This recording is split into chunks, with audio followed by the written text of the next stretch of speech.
Hey, what's up, and welcome to QnA, the show where I take your questions from YouTube and Twitter and answer them here in video format. A lot to get into, but before I do that, I want to make sure you guys are subscribed, notified, and hit that like button just because I am excited about the night game that the Browns have on Sunday night. So excited that I'm going to push my live stream during the week. Yes, so make sure you're subscribed.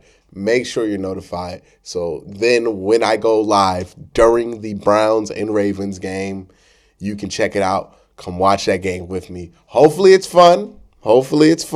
If it's not, we'll still have fun. So come check it out with me. Come have fun with me Sunday night and stream with me. But without further ado, let's get into your questions. And the first question is going to be from Charles Cummings Sr., who says, with all the flip-flopping on Baker Mayfield, what's your honest assessment of his talent? I think I've been fairly consistent when it comes to Baker Mayfield and his talent, right? His level of play has been inconsistent, so obviously I've been all over the place with it because I can only reflect on what I'm seeing him do. But his talent, I've always been consistent. He is very talented. Like, I don't get the assessment of Baker Mayfield as this untalented, weak-armed quarterback who doesn't have any special traits about him. That's not true. Because honestly, if that were true about Baker, and he were somebody with the talent of a Brian Hoyer or a Case Keenum, I honest to God would not be as frustrated with him as I am right now, because that's just not the case. The case is that this dude is very, very, very talented. He has probably the third strongest arm in football. When he's accurate, when he's on, there's not many that are more accurate than him. He's mobile enough. He has good throw on the run ability. There's some real potential there if he can, sharpen up some of the other things for his ability throw on the run to be very Russell Wilson-like, because he does have the talent to be somewhere in that neighborhood of being able to adjust, being able to be maneuverable with his arm talent and his accuracy alone. The issue with Baker Mayfield has not been his talent. His talent has always been there. The issue with him has been his consistency. He's super accurate sometimes. He makes great decisions and fits into tight windows sometimes. And that's the biggest thing, consistency. If he played like for example, he is a god against Cincinnati. Like, look at any game he's played against them, it's probably going to be a good game. If he played like that, like he's capable of against everybody, man, we'd be over the moon with Baker Mayfield, because he'd be great. But the issue isn't that he's not talented. He's very talented. The issue is he's not consistent. And that's the problem with him, right? And the issue with that, especially now, is the Browns aren't in a place where they can wait on the quarterback to become consistent, because this team ain't built around, we going to wait till year 5 to see if a quarterback is consistent. Not a lot of teams are. So you can end up in a situation where he ends up on a different team and he finally puts it together, and all that talent comes to use because he is very talented. Like, that's the one myth I hear about him. He's not talented, all this stuff. He's very talented. He's not consistent. And that's what's killing him, right? If he were consistent, we'd be very happy. But he's not. And by the way, your note about the Ravens and Browns shouldn't really take that quarterback for granted. Absolutely. The Browns shouldn't take anybody for granted. They almost lost to Tim Boyle. The next question comes from Rob Miller, who says, do you think it's time to shut Baker down for a few weeks to see if he can get healthy for a stretch run? I appreciate that he's trying to play hurt, but something is obviously off. And as much as I hate to say it, Case Keenum may be our best choice until the issues can be fixed. All right, so I wanted to bring Rob's question up here because Rob is asking what I've seen a ton of people ask. This is probably the most asked question all week. Is, should the Browns shut down Baker for a few weeks, and would that help them? I'm going to say something here that I can back up with what I have seen on film that a lot of people are not going to like. But when it comes to Baker Mayfield, when it comes to his struggles, there is not much on film that would suggest that these injuries are causing these struggles. And when I say these struggles, look at the gulf of production, QBR, advanced metrics, whatever you want to look at, that he has had from the end of 2020 to where he is right now. It's not explainable with the current injuries that he has. Now, again, look, he's hurt, definitely hurt. He's definitely in pain. But when you watch him throw, he doesn't look like he's too injured to be out there. When you see some of the throws he makes, he's not too injured to be out there. Nothing suggests that these injuries are what's making him play bad. Honestly, when you look at the tape, that kind of tells a story. He's not making great decisions. And sometimes not making great decisions can be the decisions that he makes, that he throws the ball, and it's a bad decision. Sometimes the bad decision making can be the indecision, right? Where he pats the ball and it gets late on the throw. Those are the issue with Baker Mayfield. I don't think sitting him for 2 weeks is going to fix that, because the injuries ain't really what's holding him back or what's causing the problems. It's Baker Mayfield's decision making that's causing the problems. That's the issue right here. And again, I hate to just rag on this dude, but people keep trying to make Case Keenum seem like something he's not. And Case Keenum, you throw him in there, you're going to have the same decision-making issues, because Case Keenum has never been a great decision maker. Honestly, he's a much worse decision maker than Baker Mayfield, because Case Keenum is addicted to checkdowns to the point to where it kills the offense. I've seen it in person. I've seen it on tape. He is not a great decision maker.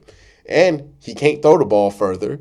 He can't throw in the tight window. So all of a sudden, everything gets stretched down and much smaller and way, way easier to defend. So Baker's not hurt to the point to where he can't be out there. If that's the case, and they're giving him the green light, and everything I'm seeing on tape would suggest that he is not hurt to the point to where it's affecting his mechanics, right? If I thought that were the case, I would be screaming it right now, because I would love an explanation for why the quarterback play has been so bad. But the fact is that's not why.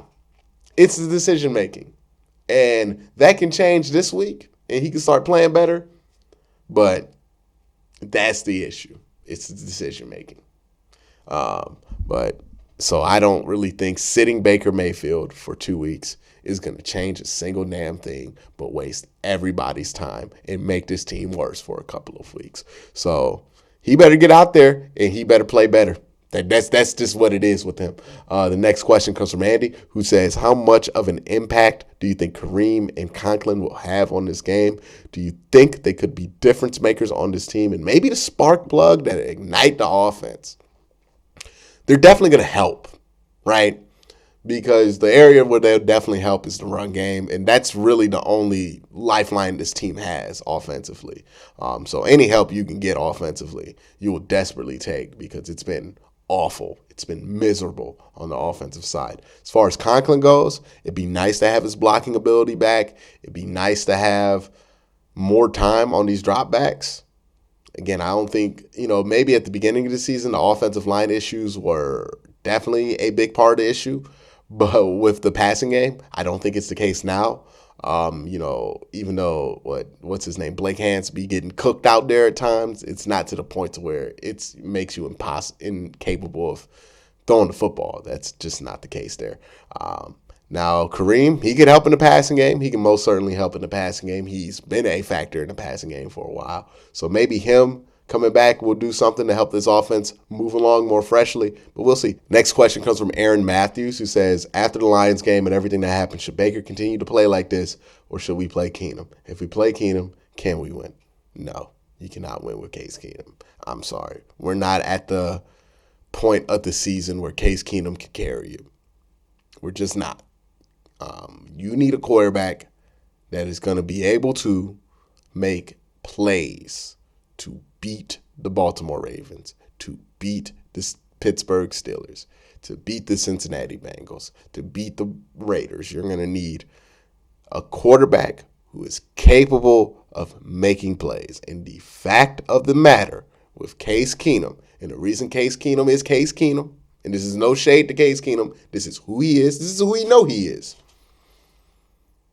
Case Keenum is not a quarterback that anybody depends on to make plays. He is a quarterback that you can get to hand the ball off. He's a quarterback that if all you gotta do is throw screens, you're good. He's a quarterback that is going to do that. But make plays is never been Case Keenum's MO. Baker theoretically should be that. Baker is capable of doing that. Baker is talented enough to do that. Is Baker going to be consistent enough to do that? I don't know. But you take those odds over somebody you know is not going to be able to make the plays necessary to beat teams like Baltimore and teams like Cincinnati. The fact of the matter is during this stretch, the quarterback's going to have to make plays, and you're going to have to put in the quarterback you think can make plays. This is not the we can just run the ball and manage a game and beat good teams part of the season anymore. That's over with. We're at the quarterback has to make plays to win the game part of the season. So the quarterback has to make plays, and you want the quarterback that can actually make plays out there. And whether he's going to do it or not, whether he's going to be consistent or not, I don't know the answer to that. But I know that it's a better bet that he can make plays than Case Keenum, who has a long career of not making plays, than making that bet. Next question comes from Alex Rodriguez, who says, hope all is well. If the Browns are able to beat the Ravens, how will this improve their chances of making the playoffs? Does it correct all the bad games this year? It doesn't correct all the mistakes, right? They're well past the point of one win changing all the bad play. They need a series of wins to make people feel better about this team. But if you beat Baltimore, boy, does that change things for the right direction. Boy, will that cloud that's been over our head the last week will go away. It will make the outlook look, you would be a game away from being in first place, possibly able to take first place solely if you beat Baltimore at home. Right? Like, that's where you would be at. We would go from doom and gloom, we got to fire everybody, we got to get rid of the quarterback, to, oh, we might be in first place by ourselves at the start of December. That is the wild and swinging reality of the Cleveland Browns right now, because as bad as they've been, they're still right in the thick of it. So, yeah, beating Baltimore, that's going to be a huge – this ain't like 2019 where you're like 3 games under 500 at this point. You're 1 game over 500, and everybody else in the AFC is 1 game over 500. So is almost everybody in your division. So this is a great opportunity if you can get it. And don't forget, the Ravens do play the Pittsburgh Steelers in between when the Browns play them 2 times in a row. So, again, the Browns could be in first place by themselves if they get things to fall in the right place at the end of these 3 weeks. It is start of December. That's how crazy this season's been, quite honestly. Next question comes from Marquise, who says, what's the game plan against the Ravens this week? Also, what did I think of the Baker interview that dropped earlier today? I mean, he sounded grumpy and frustrated and salty. And on one hand, I get why people don't want the quarterback to sound like that, especially people in the media. They get pretty up in arms about, when Baker gets like this. And I get it, right? Because they're just trying to do their job. And he is kind of being a bit of an a-hole in how he answers these questions and how short he is. And, it's kind of unnecessary. I get why people would be frustrated with it because, he ain't talking to people right now. But I get that he's grumpy. And honestly, I can't act like I'm better than that, because if you look at a QnA from week 1 to right now, I'm significantly more grumpy answering these questions. You know why? It's because I've watched this offense mumble around for 11 weeks, and it's frustrating to watch. And if it's just frustrating for me to see this on TV, to have to talk about all week, it has to be frustrating for Baker Mayfield to contribute to it all week. Like, it has to be frustrating for Baker Mayfield to be running this mess of an offense because he's part of the reason it's not working, and that makes it even more stressful for him. So I get where he's at. I get why he's frustrated.